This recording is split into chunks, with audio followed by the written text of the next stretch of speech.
Leader of the Opposition, Shriman Mallikarjun Kharge ji.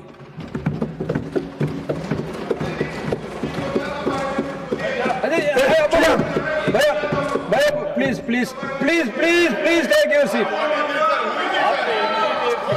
Please take your seat. Nothing will go on record except Kharge ji's speech.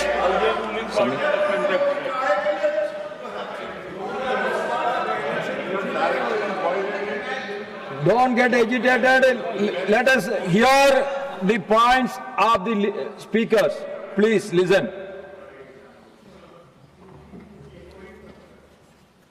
धन्यवाद sir, आपने मुझे बोलने का मौका दिया और आपने सविस्तर से सुनने का भी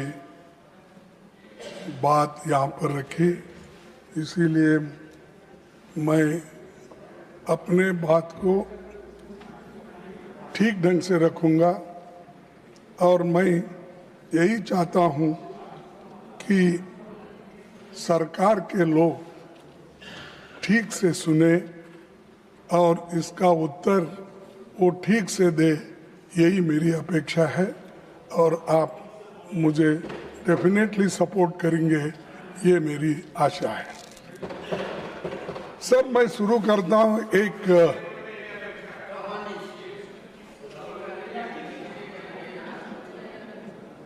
मैं शुरू करता हूँ, पेपर चुराने वाले बचते रहे, पेपर चुराने वाले बचते रहे, मेहनत करने वाले पीटते रहे, ये कैसा न्याय, ये कैसी रीत, गुनाहगार हंसते रहे, मासूम सिसकते रहे। यानी मासूम लोग आज मासूम, तो ठीक है, आपका हिंदी बहुत अच्छा होगा, आपका हिंदुस्तानी भी अच्छा होगा, मेरा भी थोड़ा हिंदुस्तानी सुनिए। सर, मैं ये इसलिए कह रहा हूं कि पेपर लीक होने से कितने मासूम लोगों का नुकसान हुआ और कितने लोग पीटे गए, कितने माँ बाप परेशान हैं, कितने औरतें बच्चे परेशान हैं, इसको जाहिर करने के लिए ये बात मैंने आपके सामने रखी। सभापति जी, आप अभी पब्लिक एग्जामिनेशन अमेंडमेंट बिल 2026 में जो यहाँ चर्चा के लिए आई है, उसमें सिर्फ आंकड़े बदले हैं। मेरे पास पूरा ये है बिल, तो उन्होंने पढ़ा, वो बिल मेरे पास भी है, इसमें सिर्फ आंकड़े बदलते गए, उससे कुछ होने वाला नहीं है। ज्यादा जुर्माना, कड़ी सजा, special task force, fast track courts जैसे प्रावधान आपने इसमें रखा है, इससे कुछ फर्क पड़ने वाला नहीं। फर्क इससे पड़ेगा आप किस ढंग से इस एग्जामिनेशन को लेके चलेंगे और विदाउट पेपर लीक आप कैसा बनाएंगे, वो उस पे ऊपर निर्भर करता है। नहीं कि इसको हमने बढ़ाया 1 करोड़ से 10 करोड़ किया या 2 महीने से 6 महीने किया, इससे सुधारने वाला नहीं है। तो इसलिए मेरा कहना ये है कि ये तो नई बात तो नहीं है, लेकिन ये जो मजबूत कानून लाने के लिए हमने 2024 में ही इसकी मांग रखी थी, लेकिन तब आपने हमारी इस बात को नहीं माना और उधर से अभी अपने भाषण में कहा कि आप लोगों ने नहीं माना। लेकिन इस मजबूत कानून को ठीक करने के लिए हम बार बार आपके सामने कहते रहे, लेकिन आप किए नहीं। लेकिन 2 साल के बाद आप जो काम कर रहे हैं उसे 2024 में ही क्यों नहीं किया? तो अब कर रहे हैं 2024 में, यानी 2 साल पहले आप क्यों नहीं किए? क्योंकि तब आपको राजनीति करनी थी, लोकसभा चुनाव सामने थे। राहुल गांधी जी भारत जोड़ो न्याय यात्रा में लगातार पेपर लीक और युवाओं के भविष्य का मुद्दा उठा रहे थे। आप ये करते तो क्रेडिट नहीं मिलता था उस वक्त, इसीलिए आप उसको छोड़ दिए। तो उस समय परीक्षा व्यवस्था को सुधारने की बजाय आप जल्दबाजी में ऐसा कानून लाए जिसे 2 साल में ही आपको संशोधित करना पड़ रहा है। सभापति जी, इस अमेंडमेंट बिल का हम स्वागत करते हैं, लेकिन ये अभी भी अधूरा है। ये पेपर लीक होने के बाद भी इसकी कार्रवाई को मजबूत करना ये जरूरी है। पेपर लीक होने से रोकने की मजबूत व्यवस्था इसमें नहीं है। सिर्फ आपने आंकड़े बदले, लेकिन आपका इंटेंशन आपने इसमें नहीं बताया, इसको कैसा रोकना। इसीलिए मैं ये कहूंगा कि ये सब जो माहौल आज चल रहा है, इस माहौल को ठंडा करने के लिए और जो आज हमारे विद्यार्थी युवा जो सड़क पे आए हैं उनको ठंडा करने के लिए ये बिल लाया गया है। ये है सो समस्या को सुलझाने के लिए नहीं। सभापति जी, पिछले 2 महीने की घटनाओं ने देश को झकझोर दिया है। देश भर के छात्रों और नौजवानों ने परीक्षा व्यवस्था की नाकामियों के खिलाफ आवाज उठाई। विपक्ष ने उनकी आवाज सड़क से लेकर संसद तक उठाई।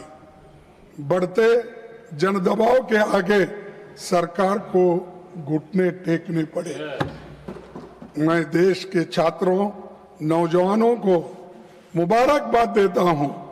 उनका संघर्ष रंग लाया और सरकार को झुकना पड़ा और प्रधानमंत्री को, प्रधान को हटाना पड़ा।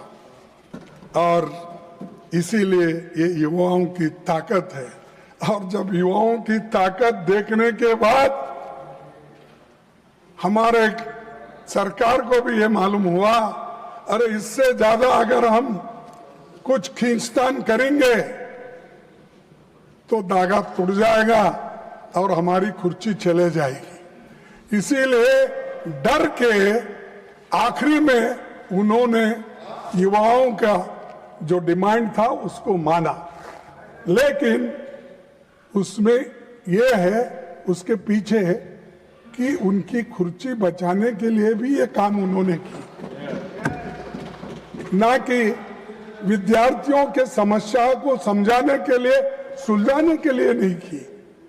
कुर्सी कैसा बचाना, और इतना एजिटेशन हो रहे हैं सब कुछ। और हमारे जितेंद्र सिंह साहब भी इसको सुलझाने के लिए सड़क पर आना पड़ा। उनको भी कहना पड़ा कि नहीं नहीं ये अच्छा नहीं, वो ये, क्योंकि उनको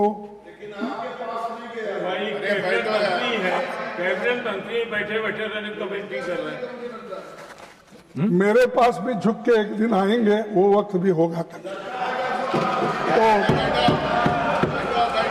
सर, प्रधानमंत्री ji, Giriraj ji please, Giriraj ji please. Sir, तो वो समझाने की भी कोशिश करे, आए सब बोले, लेकिन डर इसका था उनको। वो जो सत्याग्रह या वो जो एजिटेशन था राहुल जी ने उस दिन किया, वो एकदम डर गए और डर के बोले कि ये ठीक, इसको आगे बढ़ाना ठीक नहीं है।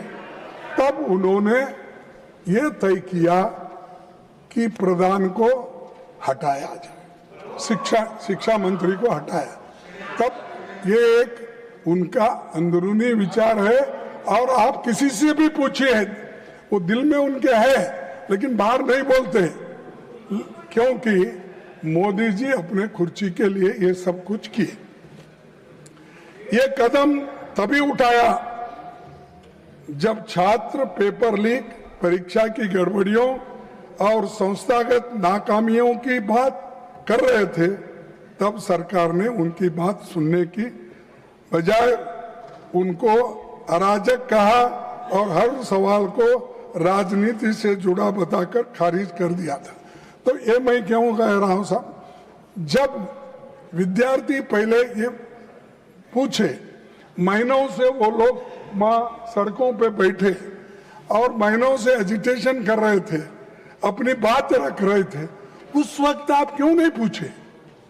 उस वक्त उनके पास क्यों नहीं गए? उनके पास क्यों आप निगोशिएट नहीं करे? बाद में बुला के नड्डा साहब अपने चेंबर में बुला के समझाने के बजाय, जिस दिन वो वहां बैठे थे उसके 2 दिन बाद या 3 दिन बाद अगर आप जाते तो ये समस्या नहीं होती, इतने लोग लाठी नहीं खाते थे, इतने लोग बर्बाद नहीं होते थे, इतने लोग बारिश में नहीं रहते थे। तो ये आपकी वजह से, आपके सरकार की वजह से ये सब भुगतना पड़ा। उसके कारण बीजेपी सरकार है, मोदी जी है, सबसे बड़े हमारे होम मिनिस्टर है अमित शाह साहब, जो दिख रहे ही नहीं। मैं देख रहा हूं, नहीं तो बाकी के छोटे छोटे इश्यू में आके बार बार अपनी बात रखते हैं, हर तरफ घूमते हैं। तो किस तरफ क्यों नहीं घूम रहे मुझे मालूम नहीं। डरे हुए, हाँ, डरे हुए। तो ये प्रधानमंत्री भी मुंह नहीं खोल रहे और हमारे होम मिनिस्टर भी नहीं हो रहे, क्योंकि यहां पर दिल्ली में ही इतनी गड़बड़ हो रही है और आप होम मिनिस्टर हो, लॉ एंड ऑर्डर देखते हो, इतना होने के बावजूद भी, गड़बड़ी होने के बाद आपका मुंह भी नहीं खुल रहा। क्या कोई स्टिच कर दिया क्या? मुंह को बंद कर दिया? बोलना चाहिए था खुलकर। देश का नुकसान होने के बजाय देश के भलाई के लिए आपको बोलना पड़ता है, मुंह खोलना पड़ता है, कभी इंसल्ट भी सहन करना पड़ता है। आप करना पड़ता नहीं, मैं नहीं आऊंगा, मैं नहीं बोलूंगा। अगर आप ऐसा बोलेंगे तो जो सबक स्टूडेंट्स ने तुमको सिखाया है उससे डबल सारे विद्यार्थी और युवक मिलके एक दिन फिर आपको वो सबक सिखाएंगे। सर, 20 जुलाई 2026 को हजारों छात्र शांतिपूर्वक संसद की ओर मार्च कर रहे थे। वे संवाद चाहते थे, लेकिन उन्हें मिला लाठीचार्ज, आंसू gas, water cannons, pellet gun, current वाले बैरिकेड, मेट्रो लाठी में कीले रखकर और रेलवे स्टेशन भी बंद करे और मेट्रोस बंद करे और इंटरनेट बंद करे। ये सब ठप हो गया। ये सब आपने किया और इससे विद्यार्थी उचक, नागरिक भी बहुत इसमें गुस्से में रहे। तो इसीलिए उनको ये एजिटेशन करना पड़ा, लेकिन आप संभाल नहीं सके, शांति से उनसे बात नहीं कर सके। 100 से अधिक छात्र इस एजिटेशन में जो थे वो घायल हो गए और आईसीयू में वेंटिलेटर राम मनोहर लोहिया हॉस्पिटल में पड़े बहुत से, और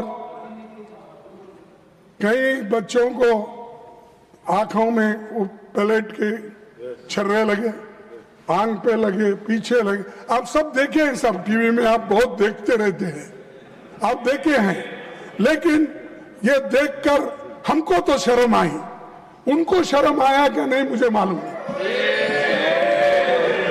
जो मुझे शर्म आया, अरे मेरे विद्यार्थी जो गांव-गांव से आए, स्टेट से आए, उन बच्चों को पैलेट्स का यूज करके उनको मार रहे हैं और हॉस्पिटल में गिरे हैं। किसका आंख गया, किसका कान गया, किसका हाथ गया, किसका पैर टूटा। इसका जिम्मेदार कौन है?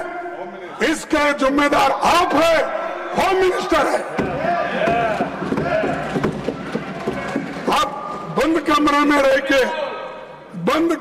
रह के आप सुन रहे होंगे मेरी बात, लेकिन आप बंद कमरे में रह के बहुत दिन छुप नहीं सकते।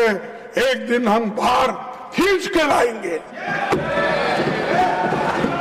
और जनता के सामने हम दिखाएंगे इनके दिल में क्या है।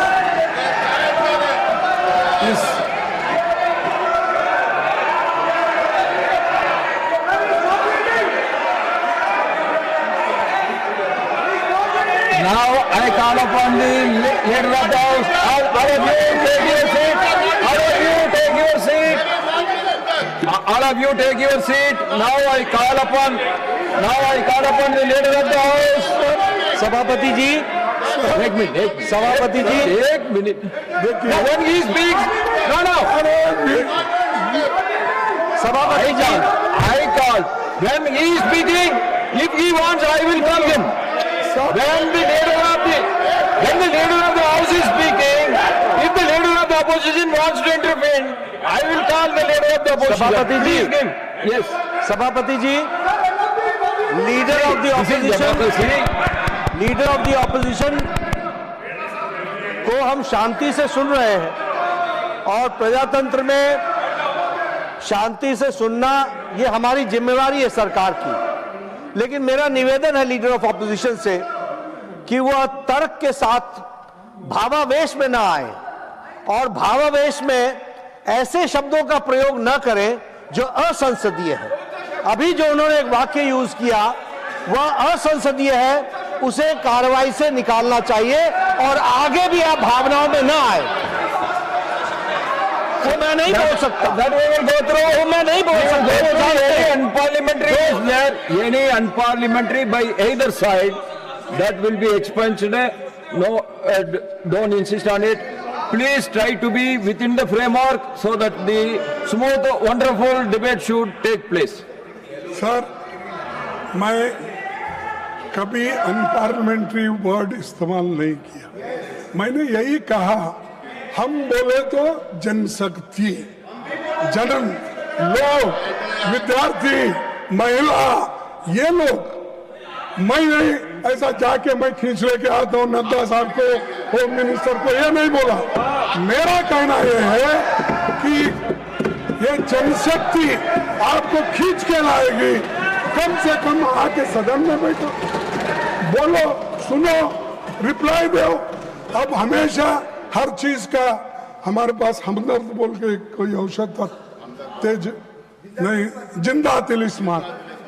हर बीमारी को जिंदा तिलिस्मात, फीवर आने दो जिंदा तिलिस्मात, और कोई को बुखार आ गया वो जिंदा तिलिस्मात, अच्छा खांसी आ गई जिंदा तिलिस्मात, उसका नाम ही जिंदा तिलिस्मात। हर कौन सी बीमारी आने दो, लोग हैदराबाद में वो जिंदा तिलिस्मात ही देते थे सब।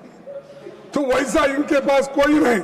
हमेशा जो अपने पोर्टफोलियो के विषय रहते हैं, ठीक है, एक आधा बार हमारे स्टेट मिनिस्टर्स उनके तरफ से बोलेंगे, कोई बहुत ही अर्जेंट काम है, ठीक है वो बोलेंगे, लेकिन हमेशा सारी बात नड्डा साहब को लगा देते हैं।